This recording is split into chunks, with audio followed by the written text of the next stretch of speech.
गाली गलौज भी देते हैं, तेरे माँ धंधे की कमाई, तेरे माँ बाप धंधे की कमाई खाते हैं। इतना गंदी गंदी गाली मेरे भाई बाप को सबको देते हैं। तू अपने भाई के पास सो रखी है, तेरे भाई लड़का उसी का है, ऐसे ऐसे गंदी गंदी गालियाँ देता था। जो फिर आपके मैंने पति हैं? हाँ, मेरे पति और मेरे ससुराल वाले घर में से धक्के मार कर भी निकाल दिया था।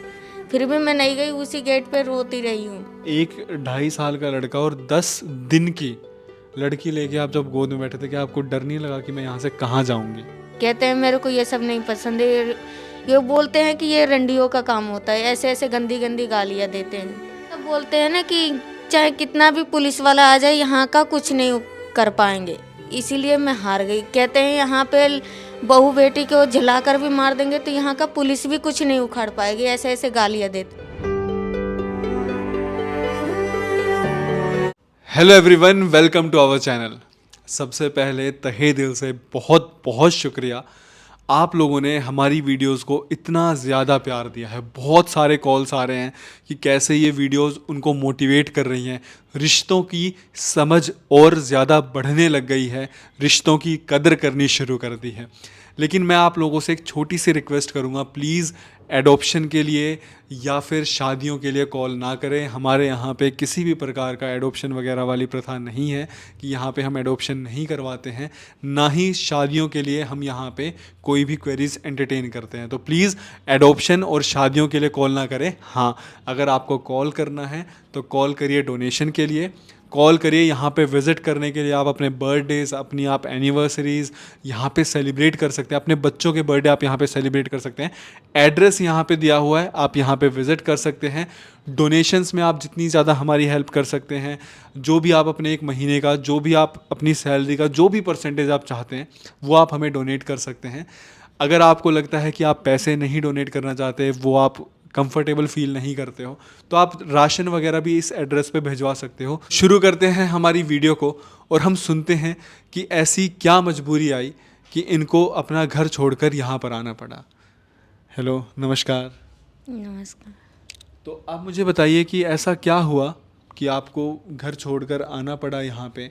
आपकी शादी को कितने साल हो गए? आपको कितने बच्चे हैं? क्या आपकी मजबूरियाँ थी? मेरे शादी को 6 साल हो गए, मेरे 2 बच्चे हैं, एक लड़की एक लड़का।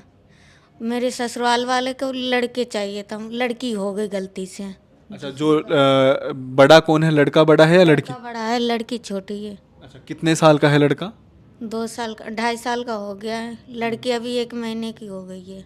अच्छा। अब उन्होंने कहने की मतलब है कि लड़की, मेरे लड़का चाहिए था, मेरे को लड़की नहीं चाहिए था। उनको यही बस कहना था कि मेरे को लड़का चाहिए, ये मेरे घर में ना रहे। पहली बात, मेरे माँ बाप को भी गाली देते हैं कि मतलब अपनी मर्जी से मैंने शादी किया है तो दहेज की किस बात की मेरे को चाहिए तुम्हें दहेज। वो बोलते हैं कि तेरे माँ बाप ने मेरे को शादी में दिया क्या है, मेरे को दहेज चाहिए। फिर मैंने बोला कि जब मैंने अपनी मर्जी से शादी किया तो तुम्हें दहेज किस बात की चाहिए, मुझे नहीं चाहिए। फिर गाली गलौज भी देते हैं, तेरे माँ धंधे की कमाई, तेरे माँ बाप धंधे की कमाई खाते हैं। इतना गंदी गंदी गाली मेरे भाई बाप को सबको देते हैं। इस 2-3 बार तो मेरे को मारपीट की है, तो मैं भाग कर ऐसे नंगे पैर गई मैं बच्चे को लेकर। उसकी इतना बीमारी हो रखा था, इन लोगों ने इलाज भी नहीं करवाया। जब मेरे पापा ने सारा अपना राशन बेचकर जब मेरे लड़के को इलाज करवाया, वो ठीक हो गया। फिर ये लड़की हुई है पेट में, जब इन लोगों ने मारना पीटना शुरू किया था, जब भी मैं बर्दाश्त करती रही। जब मेरी ये लड़की 7.5 महीने की डिलीवरी हुई है, वो भी मारा भी उसने, उस लोगों ने मेरे को मिलके। जब मेरे को बोले कि मेरे घर में से निकल जा, मेरे को तेरे को ज़रूरत नहीं है। अच्छा, आप मेरे को बताओ कि जो आपने लव मैरिज करी, तो जो आपका परिवार है, जो आपका मायका है, क्या वो आपके साथ में है? बहुत उन्होंने मेरे साथ दिया था, जब मैं अपनी मर्जी से भी शादी किया फिर भी उन्होंने अपना लिया। उन लोगों ने मेरे बहुत खर्चा उठाया। मैं तो सोच के यही हो रही हूँ ना कि मैंने अपनी मर्जी से भी शादी किया, फिर भी मेरे माँ बाप इतना चाहते हैं, इतना कोई नहीं चाहता है जितना मेरे को खर्चा किया। मेरे सारे बच्चों को भी खर्चा मेरे भी चला रहे थे।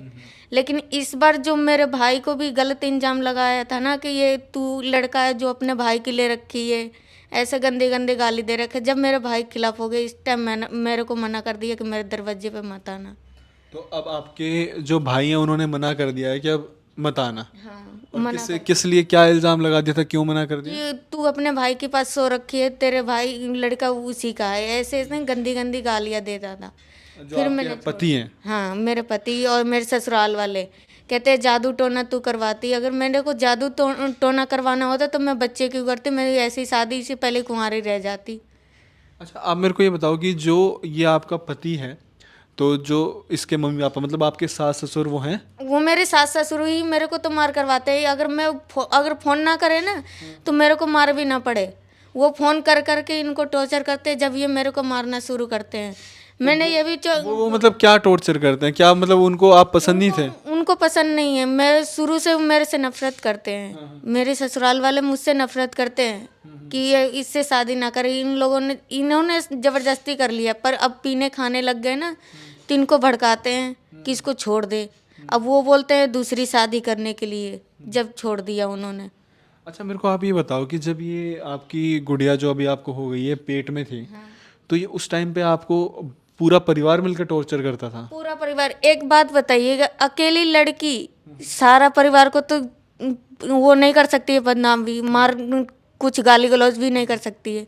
हमने सिर्फ इतना जवाब दिया था कि धंधे को जो बात आप बोल रहे हो, धंधे आपकी भी लड़की है, मैं भी किसी लड़की हूँ, जो आप धंधे को बोल रहे हो आपकी भी लड़की है, कल का उसी की ससुराल वाले बोलेंगे कि आप भी धंधे की कमाई खाते हो, तेरे माँ बाप भी खाता है। इतना बस बाल मैं बोली थी, इसी बात पर मेरे पति ने मुझे मारा था। मेरी सास भी कोई भी नहीं बचाया और उन्होंने मारने के लिए पड़े थे। कितने बार तो उन लोगों ने हाथ भी चला दिया, घर में से धक्के मार कर भी निकाल दिया था, फिर भी मैं नहीं गई, उसी गेट पे रोती रही हूँ। अच्छा, आप मेरे को बताओ कि आपके पति करते क्या हैं? ऐसे ही वो काम करते हैं, वो कंपनियों में। कंपनी में काम? हाँ, फैक्ट्री में जैसे वो पन्नी वगैरह का काम करते हैं, वो चलाते हैं, काम करते हैं। तो जब आपको इतना टाइम हो गया शादी को, तो कभी भी आपने उनको क्या बैठ के समझाने की कोशिश नहीं करी? समझाने की बहुत कोशिश की है, तो क्या कह रहे हैं, मेरे माँ से बढ़ के तू थोड़ी नहीं है। मैंने कि माँ से बढ़ के मैं कौन कह रही हूँ कि मैं हूँ। उनको भी तो समझना चाहिए कि हाँ मेरी बहू है, चाहे मेरे बेटे हैं, चाहे मेरे नात नातिन, इसको जरा सा भी, मेरे से भी नहीं तो बच्चे से तो कम से कम लगाव करते कि हाँ ये अच्छा, वो बच्चे से भी लगाओ बिल्कुल नहीं? लगाव नहीं, बिल्कुल नहीं करते हैं। लड़का इतना बीमार पड़ता रहा, लड़की भी बीमार पड़ी रही, बुखार में मैं लेकर यहाँ पे आई थी। जब मैं आई थी तो एक बार भी नहीं सोचे कि बच्चे कैसे मारे मारे फिरेंगे, कैसे नहीं। मैं 2 दिन स्टेशन पे पड़ी रही। जब मैंने वीडियो यहाँ का मैंने यूट्यूब पे देखा था, जब मैं यहाँ को आई हूँ। अच्छा, पहले आपने घर छोड़ दिया था? घर मेरे को कितने बार मेरे घर में से धक्के मार मार कर भगाए हैं। जब मैं 2 बार की अपने मायके चली गई, मायके में 6 महीने 4 महीने ऐसे रह रह के आई हूँ। इस बार उन्होंने ऐसे भगाया कि अब मेरे मम्मी पापा ने भी मना कर दिया, मेरे पास आने की जरूरत नहीं है। जब ये सारा हुआ और आपने जब घर छोड़ा था, तो आपको पता नहीं था कि आपको कहाँ जाना है? मेरे को पता नहीं था, क्योंकि मैं पढ़ी लिखी भी ना हूँ। पढ़ी लिखी होती तो मैं कुछ कर भी सकती थी, इस टाइम कुछ कर भी नहीं सकती थी। लेकिन मैं स्टेशन पे बैठी थी, जब मेरे को बेसहारा के लिए मैंने सुना ना, तो मैं खुद यूट्यूब पे देख कर मैं यहाँ को आ गई। अच्छा, मतलब आप स्टेशन पे, आपका जो लड़का है वो कितने साल का है? 2.5 साल का है। 2.5 साल का एक लड़का लेके और 1 महीने की लड़की लेके आप 10 दिन का थी लड़की। अच्छा, वो उस टाइम पे 10 दिन की लड़की लेके हाँ, 10 और आप स्टेशन पे बैठे हुए थे? स्टेशन पे मैं पूरी रात गुजारी हूँ, पूरी रात पूरे दिन। जबकि वहाँ पे स्टेशन पे ऐसी गलत रास्ता चलते हैं, बहुत सो पीछे पड़े थे, पर मैं पति के कारण मैं नहीं जाती हूँ कि एक ही इंसान के लिए मेरे को बहुत काफ़ी है। उसको मैंने जिसको इतना चाहा था ना, उसके पीछे मैंने सब कुछ छोड़ा, पर उसी ने मुझे छोड़ दिया है। अच्छा, और जब आप एक 2.5 साल का लड़का और 10 दिन की लड़की लेके आप जब गोद में बैठे थे, क्या आपको डर नहीं लगा कि मैं यहाँ से कहाँ जाऊँगी? डर क्या, मैं तो दिन रात रोती थी। फिर उसके बाद मैं वहाँ पे भी बैठी थी, रोती रहती थी।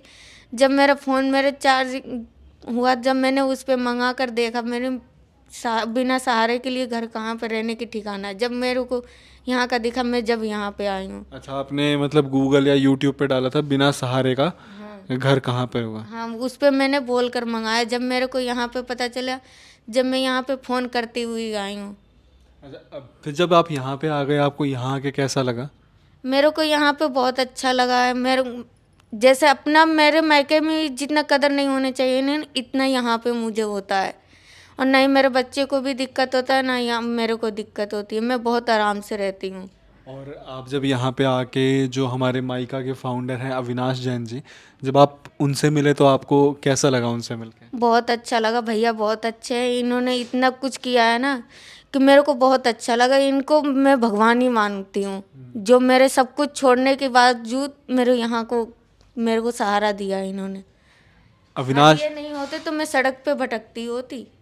जो अविनाश भैया हमारे माइका के फाउंडर हैं, अविनाश जैन जी, बहुत ही एक यूनिक कॉन्सेप्ट पे एक ऐसी उन्होंने अनाथ आश्रम, हालांकि इसको हम कभी भी अनाथ आश्रम नहीं बोलते, हमने इसका नाम दिया है माइका। माइका मतलब माँ का घर, क्योंकि इस पूरी दुनिया में ना माँ का घर एक ऐसी जगह होती है जहाँ पर ना हम पे आँच नहीं आ सकती है। माइका माँ का घर, माइका स्वीट होम, यहाँ का नाम है माइका स्वीट होम। और इसको अविनाश जी बहुत ही खूबसूरती से रन कर रहे हैं। मैं बहुत अच्छी बात आपको बताता हूँ कि हमारे ना देश में 4-5 लोगों का जो एक परिवार होता है ना, वो खुशी खुशी नहीं रह पाता है। और अविनाश जैन जी 150 यहाँ पे महिलाएं रह रही हैं, बच्चियाँ रह रही हैं, टोटल मिला के यहाँ की स्ट्रेंथ 150 है। यहाँ पे सब आपस में मिलजुल कर, different caste, different religion, different state, different culture के लोग मिलजुल कर और बहुत प्यार से रह रहे हैं। तो बहुत ही सराहनीय कार्य कर रहे हैं अविनाश जैन जी। अच्छा, आप मेरे को ये बताइए कि आप अभी यहाँ पे हैं, आपको कितना टाइम हो गया यहाँ पे रहते हुए? मेरे को अब हो जाएगा 1 महीने लगभग। 1 महीना। हो जाएगा जी। आपके पति ने एक बार भी बात करने की कोशिश करी, हाँ कहाँ पे हो? नहीं, उन्होंने फ़ोन भी नहीं किया, नहीं खबर लिया कि मतलब कहाँ पे रह रही है, कहाँ पे नहीं रह रही है। कुछ भी पूछताछ कोई नहीं? मतलब नहीं है। अच्छा, वो शराब वराब पीते हैं वो? नशा बहुत करते हैं। अच्छा, वो नशे में ही वो रहते हैं। अच्छा, एक मैं आपसे सवाल पूछूंगा, थोड़ा सा कठिन सवाल है ये आपके लिए भी होगा कि जो आपने अभी ये चेहरा ढक रखा है, वो क्यों ढक रखा है अभी?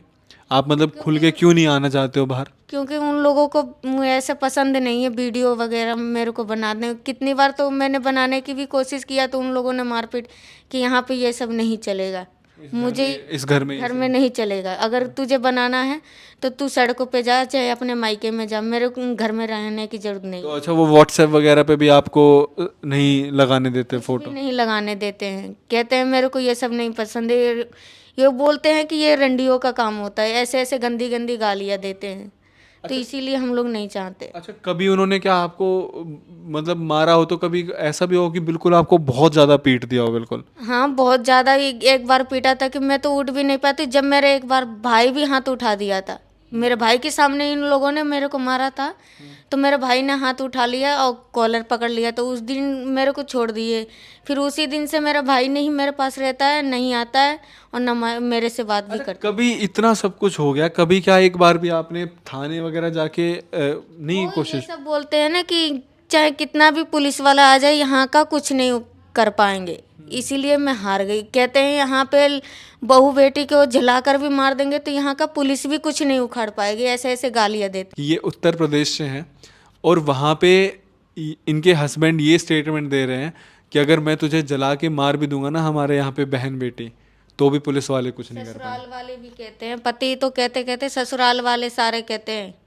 ये भी बोलते हैं अगर मैं घर से भी निकल जाऊँ, अगर केस भी कर दूँ तो उन लोगों पे कोई फर्क नहीं पड़ता है, ये बोलते हैं। तो ये बरेली से हैं, जहाँ पे अगर झुमका गिर जाए तो बवाल हो जाता है, और वहाँ पे इनके ससुराल वाले ये स्टेटमेंट दे रहे हैं कि हम तुझे जला के मार देंगे तो भी तेरा कोई कुछ नहीं, हमारा कोई कुछ उखाड़ नहीं पाएगा। तो अभी आप यहाँ पे हैं, आपकी बेटी की कैसे परवरिश हो रही है? बहुत अच्छी परवरिश हो रही है। जो ससुराल में मिलना चाहिए वो यहाँ पे मिल रहा है। अच्छा, एक मैं आपसे एक सवाल पूछता हूँ कि आपका बेटा, क्योंकि लड़का 2.5 साल का है, तो जब वो शुरू में 1 महीने का था तो आप अपने ससुराल में रही होंगी या मायके में रही होंगी, तो उस टाइम पे? मैं नहीं ससुराल में रही हूँ ना मायके में रही हूँ। मैं अपने पति के साथ, जैसे मैं दिल्ली में रहती थी, दिल्ली में मेरे डिलीवरी हो जाने, ऑपरेशन से मेरा लड़का हुआ था। जब मेरे भाई ने सहारा दिया था, उस टाइम दोनों भाई मेरे साथ थे, उन्होंने मेरे सहारा दिया। उनके सहारे से मैं जीना भी, यहाँ तक कि मेरी ससुराल वाले ने ऑपरेशन में पैसा भी नहीं लगाए और मेरे भाई ने सारा कुछ। मैं ये पूछने की कोशिश कर रहा हूँ कि जब आपका जो लड़का हुआ था तो वो 1 महीने जो उसकी परवरिश हुई थी वो अच्छी हुई थी, या जो अब आपकी बेटी की परवरिश हो रही है वो अच्छी हुई? बेटी का अच्छी परवरिश हो रही है। यहाँ पे खाने वाने का, उसको दूध वगैरह का? दूध वगैरह दोनों टाइम का मिलता है, जो वहाँ पे मिलना चाहिए वो तो मेरे बेटे के भी नहीं मिलता था। मैं अपने ही से जीती थी, मैं बीमार भी थी, जब भी मैं अपने ही पिलाती। लेकिन यहाँ पे आ जाने के बाद मैं खुद चेंज हो गई हूँ, मेरी बेटी भी मेरी अच्छी से परवरिश। अच्छा, और मान सम्मान इज्जत? बहुत अच्छे मिल रहा है। जो ससुराल में मिलना चाहिए वो मायका ही में मिल रहा है मुझे। जो मान सम्मान इज्जत, खाना पीना रहना, जो ना तो मायके में मिला ना मिला ससुराल में, वो यहाँ पे माइका में प्रोवाइड किया जा रहा है, जो कि नजफगढ़ दिल्ली में है, और अविनाश जैन जी जिसके फाउंडर हैं। ये अपने आप में ना, मतलब आप सोचो कि कितनी इंस्पायरिंग चीज़ें हैं कि एक इंसान जो इस पूरे समाज को बदलने निकला है अकेले, और वो आपको ये कह रहा है कि अगर आपको आपका परिवार, आपके ससुराल वाले, चाहे आपके मायके वाले, माँ बाप, कोई भी आपको परेशान करता है, आपको मारता पीटता है, आपकी पढ़ाई आगे नहीं होने दे रहा, भेदभाव कर रहा है, आप बेझिझक होकर यहाँ पर आइए। अच्छा, क्या जो भी आपकी बेटी को ये दूध वगैरह मिल रहा है, ये सारा सामान मिल रहा है, रहने के लिए दिया जा रहा है, या फिर कपड़े वगैरह भी दिए जा रहे होंगे, तो क्या उसका कोई आपसे पैसा लिया जा रहा है? नहीं, कुछ भी नहीं। हाँ, यहाँ तक कि मैं जो दवाई भी बाहर से लिखते हैं ना हॉस्पिटल वगैरह से, ये भैया ही देते हैं। अच्छा, दवाई भी आपको जो यहाँ पे? सारा कुछ मिलता है मेरे को, मतलब 1 रुपया भी खर्च नहीं करना पड़ता। नहीं मेरे पास कुछ पैसा है, भैया ने बोला यहाँ बेफिक्र से रहो, सारा खर्चा मैं दूंगा, लेकिन तुम उसकी टेंशन छोड़ दो, जो कर रहा है जो करने दो उसकी, उससे मतलब मत रखो, खुद ही वो आकर पैर पे गिरेगा। इतना मेरे भैया ने मेरे को इतना उम्मीद दिया है। और आपकी अपने जो मम्मी पापा हैं या भाई, उनसे भी संपर्क नहीं किया आपने? उन्होंने किया था यहीं पे भी आकर, पर उन्होंने मना कर दिया कि मेरे दरवाजे पे आने की ज़रूरत नहीं है। बात वैसे करेंगे पर मेरे पास नहीं आना है, क्योंकि कितने बार बेइज्जती हो चुकी है। ये ऐसे मार मार के भगाते हैं, तो गांव वाले भी हम लोगों को भी बेइज्जती करते हैं, इसलिए इस टाइम नहीं गए मैं। वो कहते हैं ना, जिसका कोई नहीं होता उसका भगवान होता है। और यहाँ पे मैं, आपको लगेगा कि बहुत बढ़ा चढ़ा के बोल रहा है ये वीडियो में, लेकिन मैं यहाँ पे ये कहूँगा कि अविनाश जैन जी ना, वो किसी भगवान से कम नहीं है। मे बी आपके लिए ना हो, मेरे लिए ना हो, पर इनके लिए तो किसी भगवान से वो कम नहीं है। रहने को छत देना, अच्छा खाना देना, वरना सोचो कि 10 दिन की लड़की लेके और एक 2 साल 2.5 साल का लड़का लेके ये अकेले निकल गई थी, स्टेशन पे बैठी थी, कुछ भी नहीं पता आगे क्या होगा। लेकिन आप सोचो कि आज क्या आपका जो पिछले 1 महीने में, क्या आपको लगता है कि आपकी ज़िंदगी पूरी तरीके से बदल गई हो? मेरी पूरी तरह से बदल गई। यहाँ तक मैं जीने की उम्मीद भी खो गई थी, लेकिन यहाँ पे मेरे को ये ऐसे मिले हैं ना कि मैं खुद अपने आप को पहचान नहीं पा रही हूँ। यहाँ पे आकर मेरे को सब कुछ चेंज हो गया है।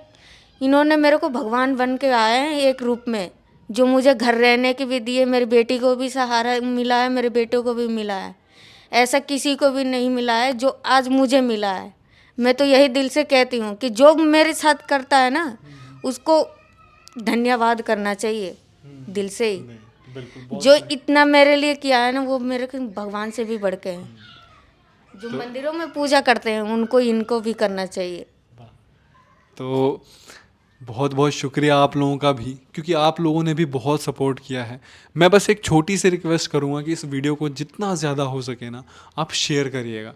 ये वीडियो ना एक तमाचा है हर एक उस मर्द के मुंह पे, हर एक उस ससुराल वाले के मुंह पे, जो ये बोलता है कि ना तो पुलिस कुछ कर पाएगी, ना ही अगर हम तुझे जला के भी मार देंगे तो भी हमारा कोई कुछ नहीं कर सकता।